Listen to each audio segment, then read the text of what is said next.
الحمدللہ رب العالمین اما بعد فاعوذ باللہ من الشیطان الرجیم بسم اللہ الرحمن الرحیم۔ السلام علیکم ورحمۃ اللہ وبرکاتہ۔ دا وٹس اکیڈمی میں خوش آمدید۔ پیارے بچوں، کیسے ہیں آپ سب؟ امید کرتی ہوں آپ سب خیریت سے ہوں گے۔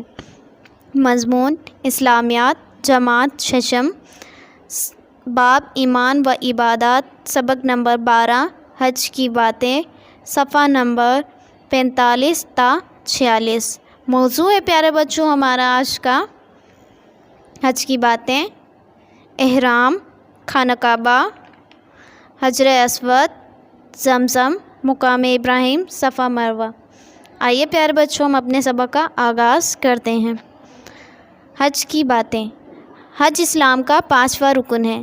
جس بالغ مسلمان کے پاس اتنا پیسہ ہو کہ وہ اپنے بیوی بچوں کو خرچ کی رقم دے کر خود سفر کے اخراجات بھی ادا کر سکتا ہو تو اس پر زندگی میں ایک بار حج ادا کرنا فرض ہے۔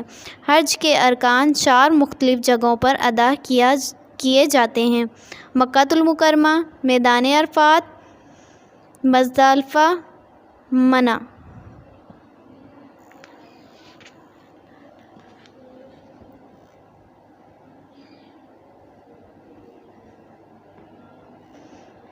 نمبر 1 پڑھیں گے پیارے بچوں، مکہ المکرمہ۔ یہ شہر ہزاروں سال پہلے حضرت ابراہیم علیہ السلام کی دعا اور برکت سے آباد ہوا۔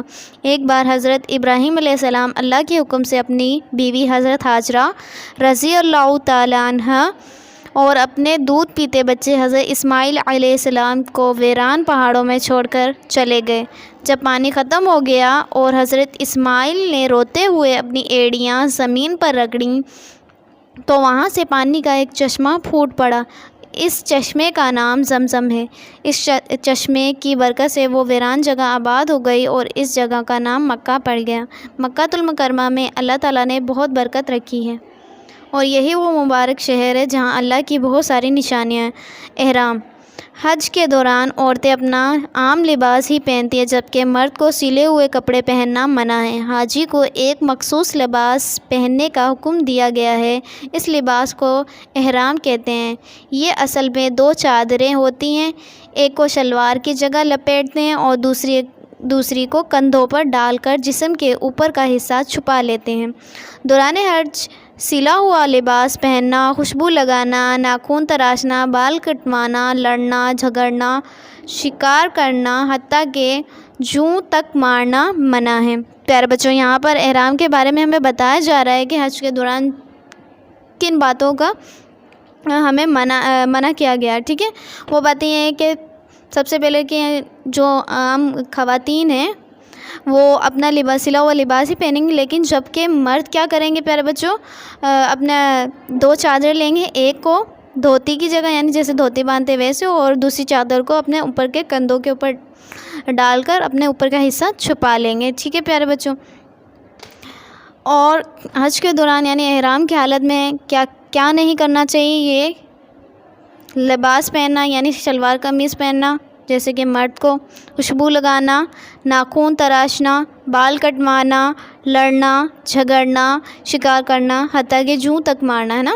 جوں تک ہم نہیں مار سکتے ہیں احرام کی حالت میں، ورنہ دم واجب ہو جاتا ہے، ٹھیک ہے پیارے بچوں۔ تنبیہ، یہاں پر تنبیہ ہے: لبیک اللہم لبیک لبیک لا شریک لک لبیک ان الحمد والنعمت لک والملک لا شریک لک لبیک، ٹھیک ہے پیارے بچوں۔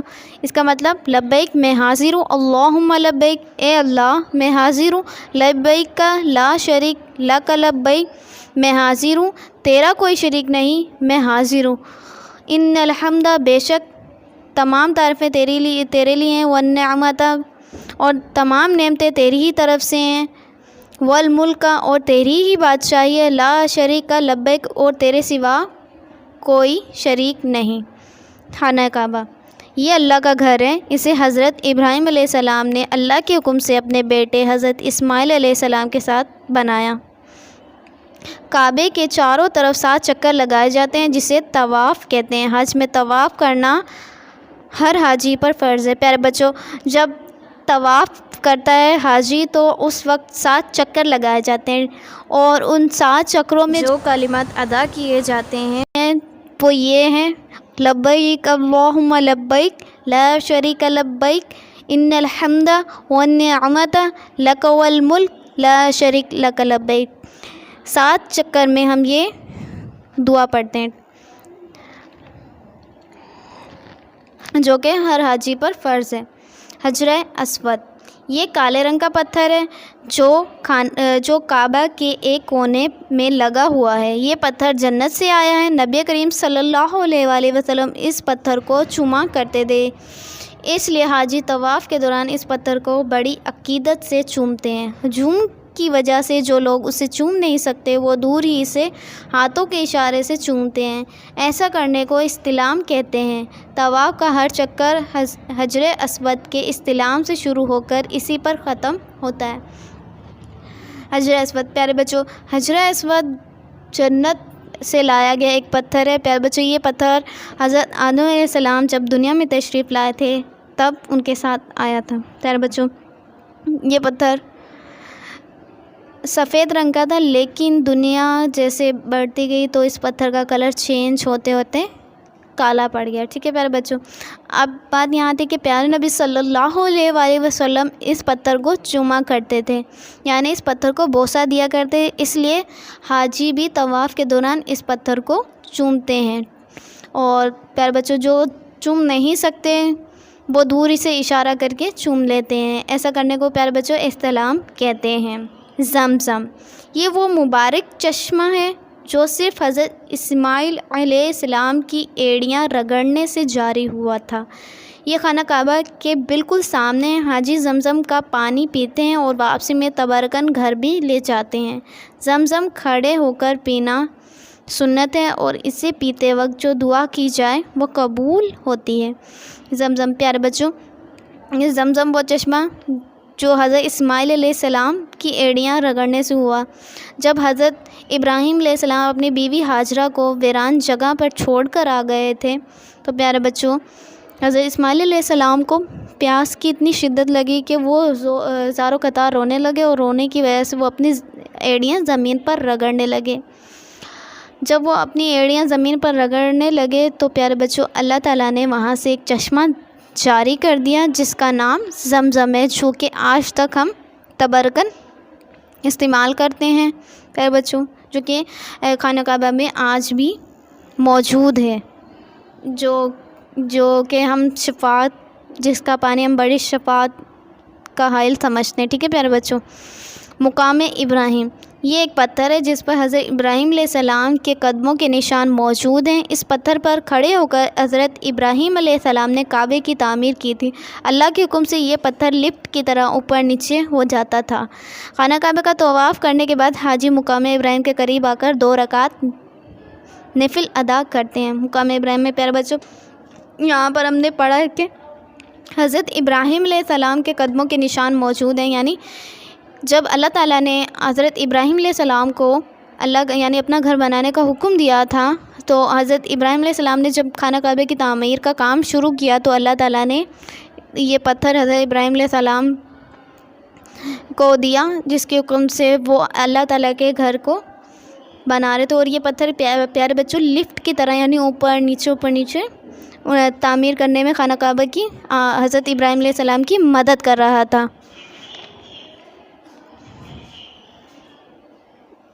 صفا مروہ، یہ 2 پہاڑیاں جب حضرت اسماعیل علیہ السلام پیاس سے ایڑیاں رگڑ رہے تھے تو ان کی والدہ حضرت ہاجرہ رضی اللہ تعالیٰ عنہ پانی کی تلاش میں صفا کی پہاڑی پر چڑھتی تھی، پھر وہاں سے دوڑ کر مروہ تک آتی تھی۔ اس طرح انہوں نے صفا اور مروہ کے 7 چکر لگائے۔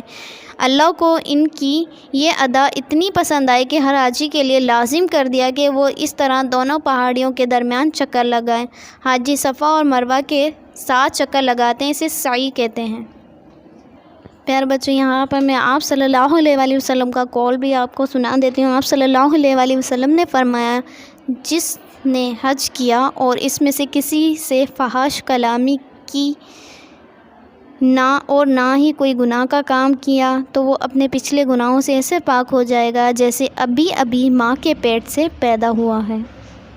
پیارے بچے یہاں پر آپ صلی اللہ علیہ وآلہ وسلم نے بتایا کہ ہم حج کر رہے ہیں اور حج کے دوران ہم نے ایسا کوئی گناہ نہیں کیا تو پھر ہم بالکل ایسے ہو جائیں گے جیسے ابھی ہم اپنے ماں کی پیٹ سے پیدا ہوئے ہیں یا ہماری ماں نے ہمیں ابھی جنا ہے. ٹھیک پیارے بچے یہاں پر میں حج کی تھوڑی سی اہمیت بتانا چاہوں گی، حج کا مفہوم اور معنی بتانا چاہوں گی. حج عربی زبان کا لفظ ہے جس کے معنی کسی جگہ کی زیارت کرنا.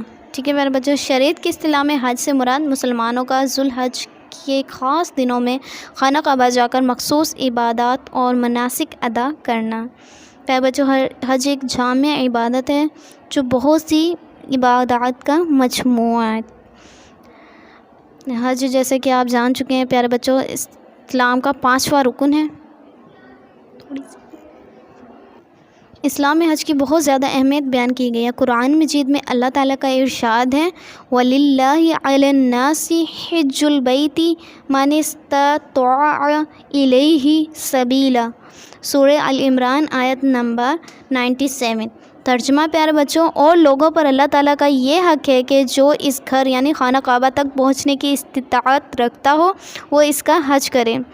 پیارے بچوں، ہر عاقل بالغ و صاحب استطاعت مسلمان مرد اور عورت پر زندگی میں ایک بار فرض ہے. نبی کریم صلی اللہ علیہ وآلہ وسلم نے حج کی فضیلت بیان کرتے ہوئے فرمایا جو شخص بیت اللہ کی زیارت یعنی حج کے لیے آیا ہو پھر اس نے اس دوران میں کوئی فحش اور اللہ تعالیٰ کی نافرمانی والا کام نہ کیا ہو جیسے کہ بتایا، اور گناہ سے اس طرح پاک ہو کر لوٹے گا جیسے اس کی پیدائش ہوئی ہو. ٹھیک ہے پیارے بچوں، جو کہ میں نے پہلے ہی آپ کو بتا دیا ہے. پیارے بچوں یہاں پہ حج کے فوائد میں آپ کو بتاؤں گی. حج انسان میں اللہ تعالیٰ کی بندگی کرنے اور اس کی راہ میں سب کچھ قربان کر دینے کا جذبہ پیدا کرتا ہے. حج مسلمان میں مساوات کا بے مثال اور مضبوط تصور پیدا کرتا ہے. حج اسلامی اتحاد کا ایک اہم ذریعہ ہے. حج انسان کی روحانی پاکیزگی کا بڑا ذریعہ ہے. حج گناہوں کی مغفرت اور جنت میں داخلے کا ذریعہ جیسے کہ نبی کریم صلی اللہ علیہ وآلہ وسلم نے فرمایا حج ممبر یعنی مقبول کی جزا صرف جنت ہی ہے. جو حج کے فرائض بھی میں آپ کو بتا دیتی ہوں. حج کے فرائض ہیں احرام باندھنا، عرفات میں ٹھہرنا، طواف زیارت کرنا. پیارے بچوں اگر اس میں سے ایک بھی فرض چھوٹ گیا تو ہمارا حج نہیں ہوگا. ٹھیک ہے پیارے بچوں، امید کرتی ہوں آپ کو حج کی باتوں کا سبق اچھے سے سمجھ میں آ گیا ہوگا. اگر سمجھ میں نہیں آیا تو پیارے بچوں آپ اسکول آئے، میں آپ کو اسکول میں اچھے سے سمجھاؤں گی. اور پیارے بچوں آپ نے ایک بات کا لازمی خیال رکھنا ہے کہ اسائنمنٹ ضرور حل کر کے مجھے اس سبق کا لازمی جمع کروانا ہے تاکہ مجھے معلوم ہو سکے آپ کو حج کی باتوں کا سبق کے بارے میں آپ کو کتنا کچھ سمجھ میں آیا ہے. ٹھیک ہے پیارے بچوں، مجھے اپنی دعاؤں میں یاد رکھیے گا. اللہ حفظ و ناظر. السلام علیکم ورحمۃ اللہ وبرکاتہ. اللہ حافظ.